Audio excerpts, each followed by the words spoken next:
اذان کے وقت جو لوگ انگوٹھے چومتے ہیں اور خالص بدعت ہے، انگوٹھے اپنے چومتے ہو اور احسان حضور پہ کرتے ہو، یہ تو انگلش بوسہ ہوا نا جی، وہ بھی دور سے بوسہ پھینکتے ہیں، یہ بھی انگوٹھے چوم کے بھیج رہا ہے۔ جیسے بعض محبت میں لڑکیاں لڑکے اظہار کرتے ہیں نا، تو ٹیلی فون کو چومتے ہیں تاکہ وہ آواز سنے کہ میں چوم رہا ہوں۔ ان کو چوم تو تم ٹیلی فون کو رہے ہو، اس کو تھوڑا چوم رہے ہو۔ جب سرکار دو جہاں کا نام آتا ہے لوگ انگوٹھے چومتے ہیں، یہ بدعت ہے۔ اصل سنت حضور کے نام پہ درود شریف پڑھنا ہے۔ سارا غصہ کس پر ہے؟ صحیح ہے نا، دیوبندیوں پر۔ ہر ایک پیچھے پڑا ہوا ہے۔ گرین چینل والوں کا کلپ آتا ہے، ان کا کلپ سنو، وہ علماء دیوبند کے خلاف۔ کوئی بھائی مثبت کام بھی کر لو اللہ کے بندو۔ ایک ہی چیز تمہیں ایک مولوی صاحب کسی نے مجھے بھیجے، وہ ہری پگڑی باندھے ہوئے ہیں۔ ہری پگڑی میں بھی اچھے بھی لوگ ہوتے ہوں گے، لیکن بہرحال میں تو بتا رہا ہوں جو عام طور پہ جو انٹرنیٹ پہ ادھر ادھر کچھ گھوم رہے ہیں لوگ، ماشاءاللہ وہ حساب سے اپنا پیٹ بھی رکھا ہوا تھا انہوں نے، کہنا نہیں چاہیے لیکن منہ سے نکل گیا، کیا کروں میں۔ تو اب وہ دیوبندیوں کے خلاف چیخ رہے ہیں، کہہ رہے ہیں میں مسجد میں کھڑا ہوا، اذان اقامت ہوئی، جب اشہد ان محمد رسول اللہ کہا، کچھ چوم رہے تھے کچھ نہیں چوم رہے تھے، انگوٹھے کچھ چوم رہے تھے کچھ نہیں چوم رہے تھے، جو نہیں چوم رہے تھے مجھے پتہ چل گیا کہ 24 نمبر والے لوگ ہیں۔ یہ اصلاحی بیان ہو رہا ہے۔ یہ کیا ہو رہا ہے؟ امت کی اصلاح کے لیے، امت کو جنتی بنانے کے لیے یہ بیان ہو رہا ہے۔ مجھے پتہ چل گیا یہ 2 نمبر لوگ ہیں۔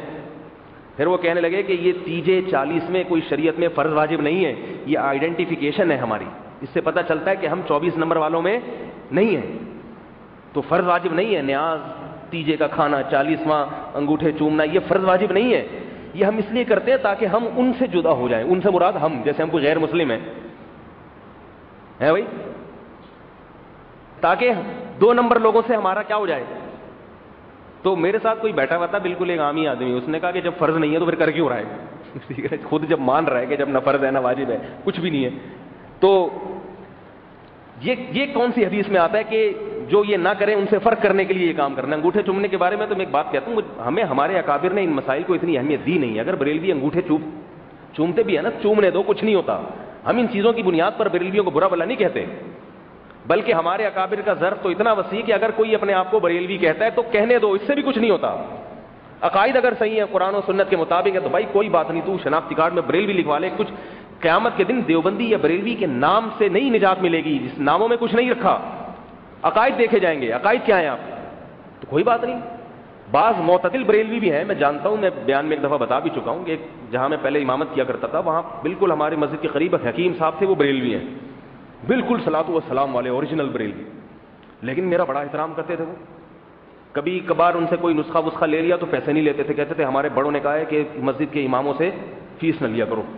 ان کا ایک جذبہ تھا، حالانکہ ان کو پتا تھا کہ میں گرین چینل نہیں ہوں۔ تو ایسے معتدل لوگ بھی ہوتے ہیں، سب کو ایک لاٹھی سے نہیں ہانکتا میں، لیکن جو انٹرنیٹ پہ اور جو تقریروں میں زیادہ کام ہو رہا ہے نا، وہ تخریبی زیادہ ہو رہا ہے، تعمیری کم ہو رہا ہے۔ تو وہ انگوٹھے چومنے پہ تو ایک بات ہمارے حضرت فرمایا کرتے تھے بڑی زبردست، کہ بھائی نبی سے اگر محبت ہے تو کسی کے منہ سے نبی کا نام نکلا تو اس کا منہ چوم لو، بھائی یہاں سے نکلا ہے نام، یا نبی کا نام کسی کاغذ پہ لکھا ہے تو وہ کاغذ چوم لو۔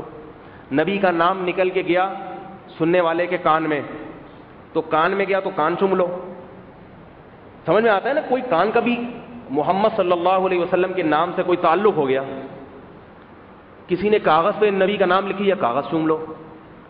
اب نہ کاغذ چوم رہے ہو، نہ اس کے ہونٹ چوم رہے ہو جس نے محمد کا لفظ کہا، نہ اس کے کان چوم رہے ہو جس لفظ جس کے کان میں گیا، چوم کیا رہے ہو؟ انگوٹھے۔ انگوٹھے کا اس پورے کام میں کوئی کردار ہے ہی نہیں ہے بھائی۔ میں اس کی مثال دیتا ہوں، آپ کا بچہ فرسٹ آیا، محبت میں آپ کس کو چومیں گے؟ بچے کو چومیں گے نا۔ محبت میں آپ نے اپنے ابا کو چوم لیا۔ آپ کا بیٹا جو ہے اس نے کوئی بڑا جدید کارنامہ کیا، اب یا تو بیٹے کا نام چومو آپ، یا بیٹے کو چوم لو، یا جو آپ کے بچے کا نام لے اس کو چوم لو۔ ان میں سے کسی کو نہیں چوم رہے، ستار بھائی کو چوم رہے ہو جو سامنے کھڑے ہیں، جن کا اس سے کوئی تعلق ہی نہیں ہے۔ تو لوگ کہیں گے بھائی کیا ہو گیا، کوئی لاجک نہیں بنتی، اس لیے ہم کہتے ہیں